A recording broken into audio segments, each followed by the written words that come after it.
10 মাস 10 দিনের তীব্র কষ্ট, প্রসব বেদনা, নিজে না খেয়েও সন্তানকে খাওয়ানো, ছোট থেকেই আদর যত্নে সন্তানদের শখ আহ্লাদ পূরণ করে বড় করা, এত ত্যাগ স্বীকার করেও মা নামকে জান্নাতের টিকিট কি শেষ বয়সে এসেও একটু যত্নের ভাগীদার হতে পারেন? পটুয়াখালীতে বৃদ্ধা মাকে মুরগির খোপে আশ্রয় দিয়েছেন সন্তানরা। দর্শক, একটি মর্মান্তিক ঘটনা জানাতে যাচ্ছি আপনাদের, যা শুনলে আসলে আপনার চোখ থেকে পানি বের হবে।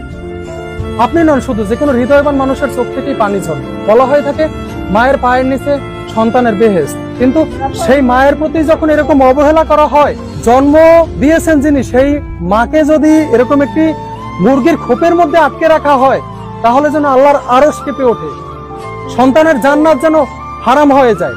এরকম একটি ঘটনার বর্ণনা জানাতে চলেছি আপনাদের। যে মা বাড়ি বাড়ি ভিক্ষা করে সন্তানদের লালন পালন করে বড় করেছেন, সেই গর্ভধারিণী মায়েরই